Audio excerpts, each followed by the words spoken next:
footballgameplan.com, where football makes sense. I'm Emery Hunt, the czar of the playbook, breaking down the Lions versus the Raiders. Now let's take a look at the Lions' keys to victory to see what they have to do to get a victory on the road in Oakland.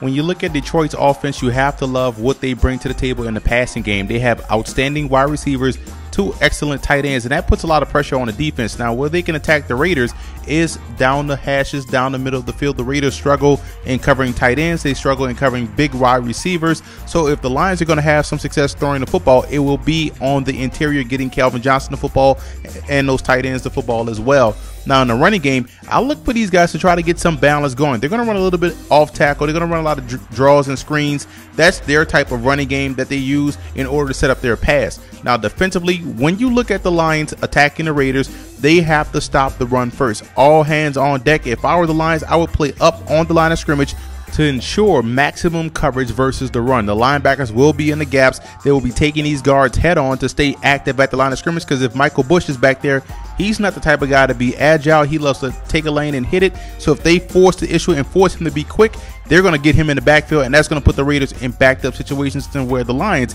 on third down or second and long, third and long can tee off on the quarterback.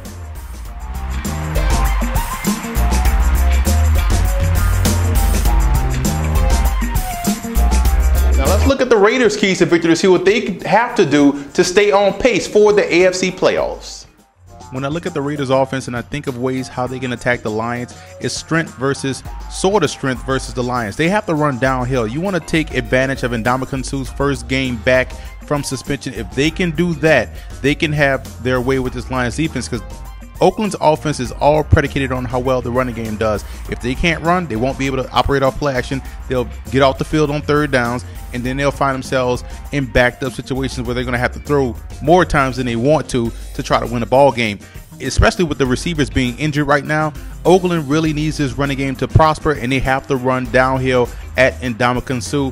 Run until they stop it. That's how we used to preach the running game back in college. They have to do the same thing this week against Detroit. Defensively, when you're playing Detroit, you have to stay up on the wide receivers. Reason being, you look at what Matthew Stafford does well. He has a rocket for an arm, and he outthrows coverage. But if you stay tight on the wide receivers, what happens is you force him to be accurate, you force him to hesitate, and that's when that defensive line can get to the quarterback and get sacks. Look at my X factors in this ball game to see which player or players can have an impact on the outcome of this matchup.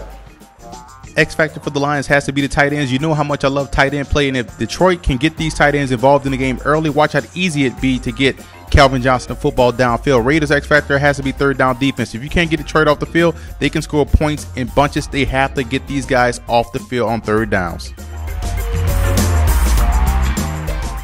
I'm going with the Lions in this matchup. I like the matchup of their wide receivers versus the Raiders corners. And the Raiders right now are just a little bit too beat up on the flanks to be competitive. They need to get those wide receivers back in a hurry. For more NFL previews, visit footballgameplan.com/NFL or visit our YouTube channel at youtube.com/footballgameplan. Follow me on Twitter, guys, at FBallGamePlan, and listen to the Football Game Plan radio show, which airs Saturdays 11 a.m. Eastern Time at blogtalkradio.com/footballgameplan.